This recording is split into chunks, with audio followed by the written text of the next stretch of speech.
Hey, good morning, guys. Out here on the trail, Kettle Moraines State Forest. If you can't tell,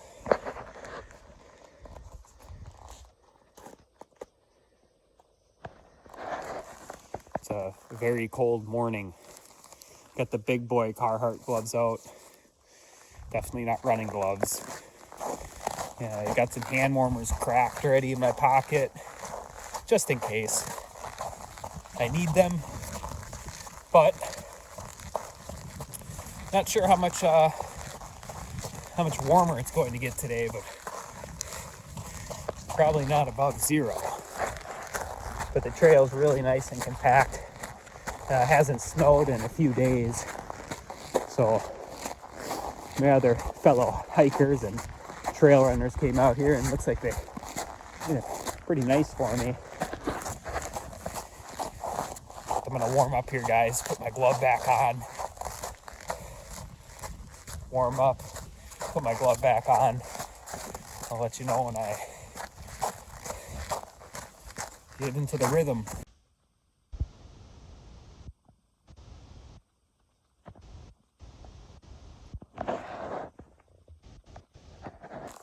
It's a really quiet morning too. My favorite out here, and beautiful view this morning. Nice compact snow trail. Doesn't get better than this. And I'll tell you what, I'm gonna do 10 plus miles out here, but I doubt I'll see anyone today with how the temperatures are. Usually don't run into any real trail runners in the winter out here. Summer pretty frequently, but yeah.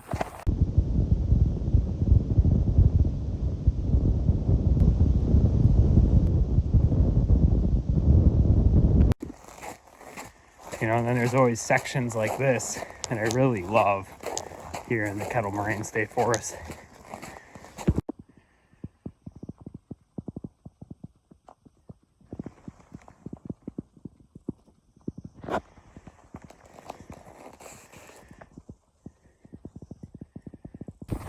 And when I run in temperatures like this,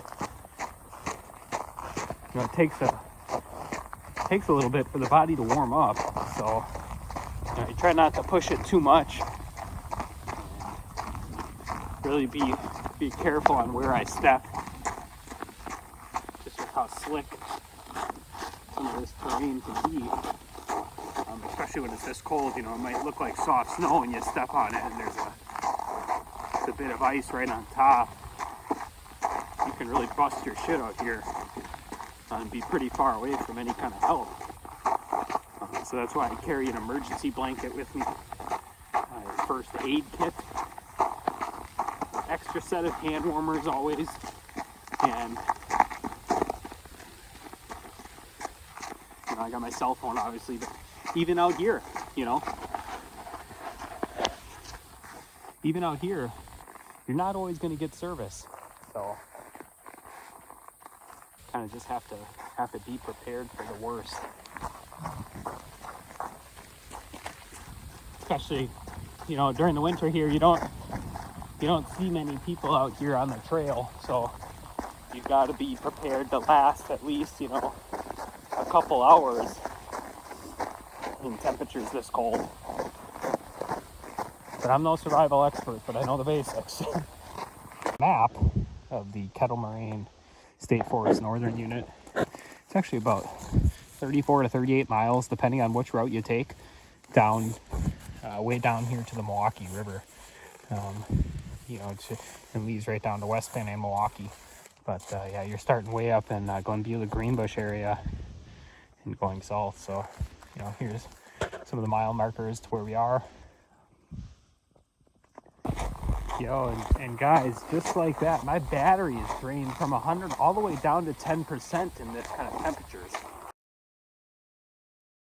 So, really goes to show you, be prepared. We're going to enjoy the trail run here, and maybe it'll charge in my pocket, who knows, and I'll be able to hit some more cliffs, but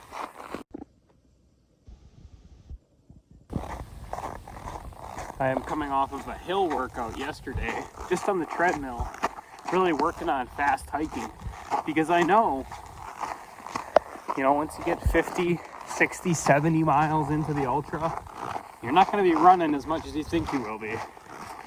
So really get them legs conditioned to hike fast, uphill like I am now, and that endurance of fast hiking, switching up with some running, and getting that body used to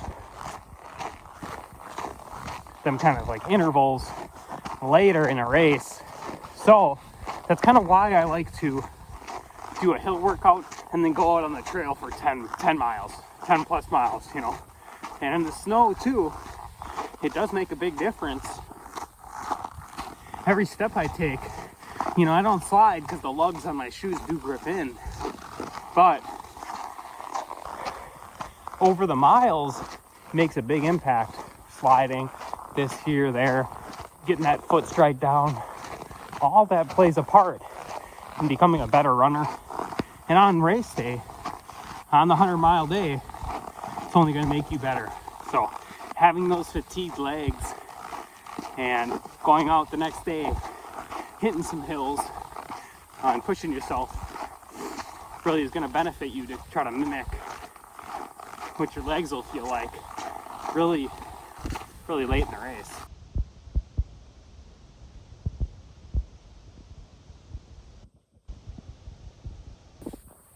Right behind me there is one of the shelters that you can actually rent out and do a through hike here. And you're able to kind of sleep at these various locations.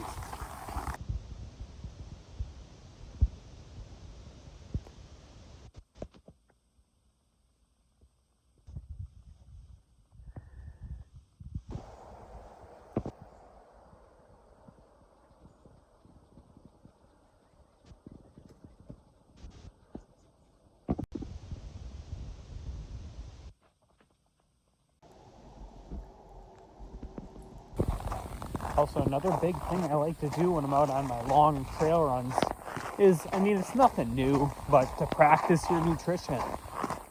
For me, what I find works, at least for my previous 50 mile, is to hit it every 40 minutes, and also having a small meal before the planned run.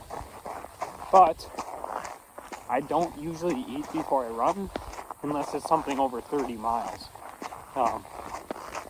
Usually I'll start my nutrition off at 40 minutes in to my run and then hit some dews. But I'm still experimenting, and I'm still very new to trying different things nutrition-wise at longer distances.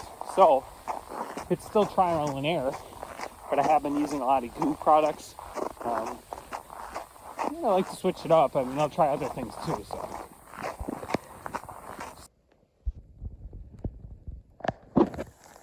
Can still see the moon way out there too. Trail runs right through here. Some power lines.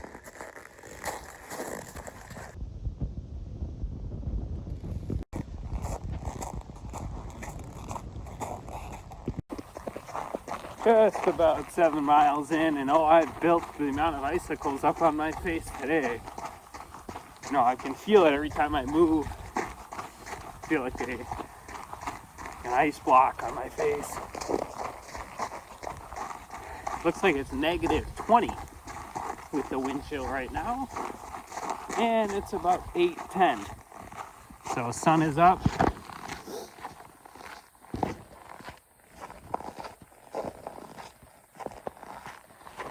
And she's a glaring, getting us a little warmer this morning. But about 3 more miles on the run here, and just taking it easy and enjoying it. Got the gloves off, and body's feeling pretty warm.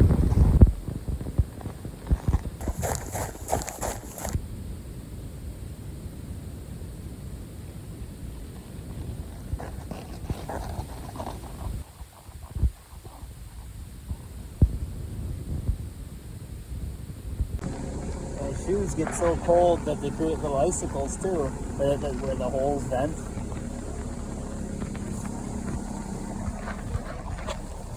We're all wrapped up now. Woo! And still no one here. Dead empty at Greenbush Group Camp. But it is Friday morning and it's cold, so I don't expect anybody to be